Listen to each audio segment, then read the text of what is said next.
Odločitev, da letos Agro izvedemo v živo, je bila nekako sprejeta pred 3 meseci, ob dejstvu, da smo z pripravami začeli pravzaprav že v letu 2020.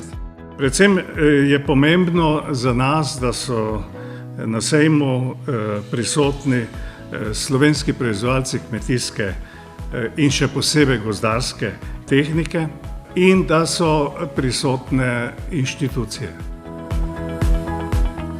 Na preko 100 različnih posvetih, predavanjih, okroglih mizah in tudi drugih dogodkih bodo obiskovalci sejma lahko dobili informacije o novih tehnologijah, izkušnjah in trendih, predvsem pa bo veliko govora o klimatskih spremembah, samooskrbi, ekološki pridelavi in ukrepih slovenske kmetijske politike.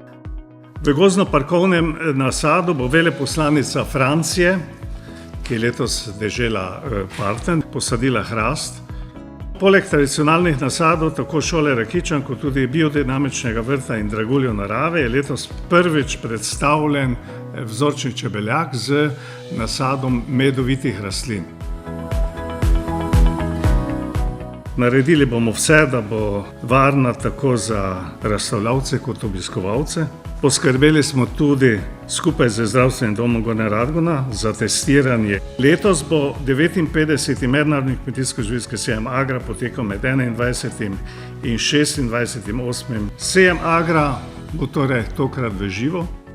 Na sejmu se poskušamo cepiti z zdravo hrano in z pozitivno energijo.